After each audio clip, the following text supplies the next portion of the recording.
Hello bachcho. So let's read the question. So the question statement says anything that is rigid must not be relatively harder than the other rigid substance. अब ये question का मतलब क्या है? अभी तक तो हम समझते थे कि जो रिजिड है वो हार्ड है.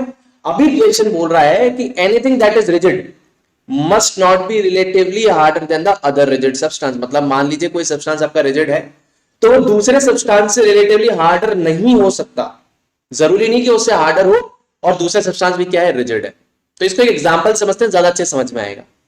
मैं यहां पे ले लेता हूं क्या, मैं यहां पे ले लेता हूं एक आयरन की नेल और मैं यहां पे ले लेता हूं चौक.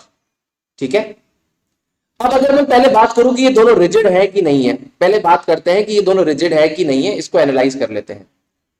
तो क्या आप आयरन नेल के शेप को चेंज कर सकते हो फोर्स अप्लाई करके? नहीं. तो इसका मतलब ये क्या है, रिजिड है. क्या आप चौक के शेप को चेंज कर सकते हो फोर्स अप्लाई करके? नहीं. ऐसा तो नहीं है कि आप चौक पे फोर्स अप्लाई करोगे तो आप इसको लाइन में कन्वर्ट कर दोगे, ट्राइंगल बना दोगे, नहीं, वो टूट जाएगी. बढ़िया. तो रिजिड तो है. अब हार्डनेस की बात कर लेते हैं. हार्डनेस की बात कर लेते हैं. हार्डनेस की बात कर लेते हैं. ये हार्डनेस को मैं बोल रहा हूं रिलेटिव टर्म्स में. किस टर्म्स में? रिलेटिव टर्म्स में. ठीक है. तो क्या यहां पर अगर मैं आपको बोलूं कि आप आयरन नेल को स्क्रैच करें या कट करें, आप अपने उंगली से स्क्रैच करने की कोशिश करें नाखून से, तो क्या आप आयरन नेल को स्क्रैच कर पाएंगे? नहीं. चौक को कर पाएंगे. तो रिलेटिवली चौक क्या हो जाएगा? चौक आपका सॉफ्ट हो जाएगा और आयरन नेल आपका क्या हो जाएगा? रिलेटिवली हार्डर हो जाएगा.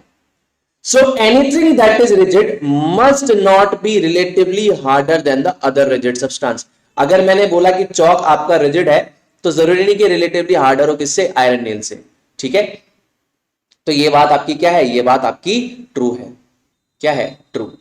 अब कुछ लोग बोलेंगे अगर मैं आयरन नेल के हिसाब से इसको एनालाइज करूं, anything that is rigid must not be relatively harder than the other rigid substance. आप कर सकते हैं, लेकिन क्या यूनिवर्सली अप्लाई हो रहा है? क्या नहीं हो रहा ना. ये यूनिवर्सली अप्लाई तो नहीं हो रहा. आयरन नेल के केस में हो रहा है लेकिन चौक के केस में नहीं हो रहा. और बहुत सारे ऐसे सॉफ्टवेयर सब्सटेंसेस होंगे जिनके केस में ये नहीं हो रहा होगा. ठीक है. तो हमें उन केसेस को भी कंसीडर करना है और उसके हिसाब से अगर ये रिजिड है, ये चौक जो है वो रिजिड तो है लेकिन ये रिलेटिवली हार्डर नहीं है अदर रिजिड सब्सटेंस से. ठीक है. तो आई होप आप लोगों को क्वेश्चन अच्छे से समझ में आ गया होगा.